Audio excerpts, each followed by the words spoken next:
Alors, on en revient au caractère chaotique de l'atmosphère, en fait.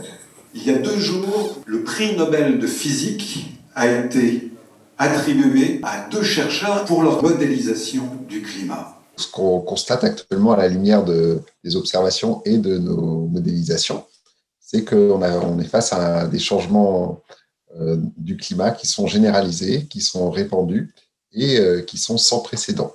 La température à l'échelle du globe, elle est de 1,09 degrés supérieure à ce qu'elle était dans l'époque pré-industrielle, c'est-à-dire par rapport à la période de 1850-1900. Et sans réponse immédiate, c'est-à-dire sans changement, on ne pourra pas limiter cette hausse des températures à 1,5 degré. Maintenant, on arrive à prouver que les activités humaines sont responsables d'une augmentation de certains événements extrêmes, notamment par exemple les épisodes de fortes précipitations. Le rapport du GIEC parle maintenant de faits établis pour dire que les activités humaines sont responsables de ce changement. Alors, comment est-ce qu'on conclut ça? En fait, c'est parce que dans nos modélisations, on est capable d'attribuer l'évolution du climat à certains paramètres. Donc, en fait, on fait des simulations, par exemple, dans lesquelles on ne fait pas varier les émissions de gaz à effet de serre, dans lesquelles on ne fait pas varier les émissions de particules, ou dans lesquelles, par exemple, on laisse libre le climat en ne gardant que le forçage solaire, par exemple.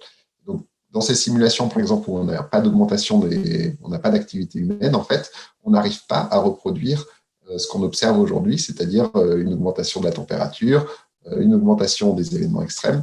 Donc ça, c'est pas possible. Et on a d'autant plus confiance en ça. Donc, comme je vous l'ai dit, il n'y a pas qu'un modèle de climat. Il y a plusieurs centres à l'échelle du monde qui font ces simulations et on a abouti tous au même résultat.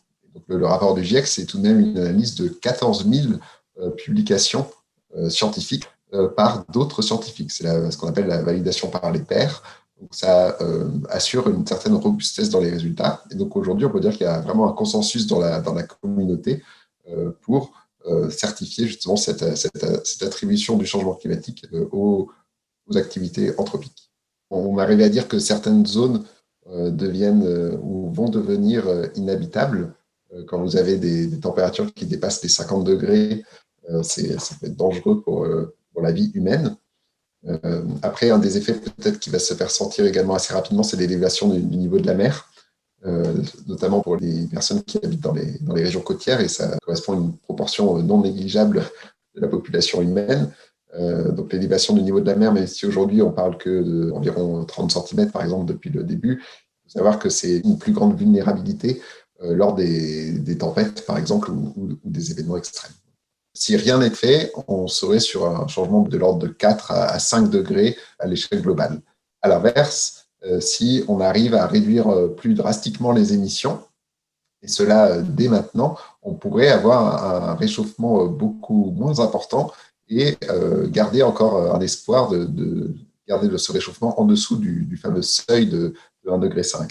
En fait, ce qu'il faut savoir, c'est qu'on a une relation en fait, quasiment linéaire entre la quantité de gaz à effet de serre que l'on va émettre dans les prochaines années et le réchauffement supplémentaire que cela implique en degrés de moyenne à l'échelle globale.